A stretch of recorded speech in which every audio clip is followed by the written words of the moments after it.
বিসমিল্লাহির রহমানির রহিম। আমি আজকে বিফ দিয়ে মিটবল তৈরি করে দেখাবো। তার জন্য আমি নিয়ে নিচ্ছি 250 গ্রাম হাড় ছাড়া গরুর মাংস, অ্যাড করেছি চর্বিটাও। সব কিছু আমি গ্রাইন্ডার দিয়ে গ্রাইন্ড করে নিব।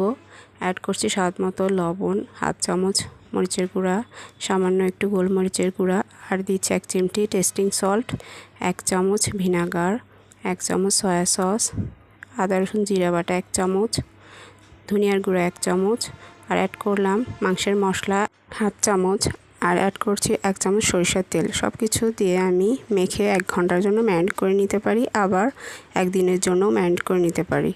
অ্যাড করলাম কাঁচামরিচ আর পেঁয়াজ থেকে এভাবে রসটা বের করে নিয়ে আমি 4টা পেঁয়াজ এভাবে নিয়ে নিলাম। আর অ্যাড করছি 1 চামচ বেসন, 1 চামচ কর্নফ্লাওয়ার, 1টা ডিম।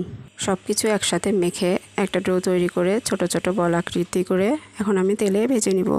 আপনারা শেপটা ইচ্ছে মতো দিতে পারেন, কিন্তু মিট বক্সের জন্য এভাবে ছোট ছোট করে ভাজলে মিট বলটা টেস্টি লাগে। আর আমার রেসিপি যদি আপনাদের ভালো লেগে থাকে কিংবা কে কোথায় থেকে আমার ভিডিও দেখছেন অবশ্যই কমেন্ট করে জানাবেন। সবাই ভালো থাকবেন।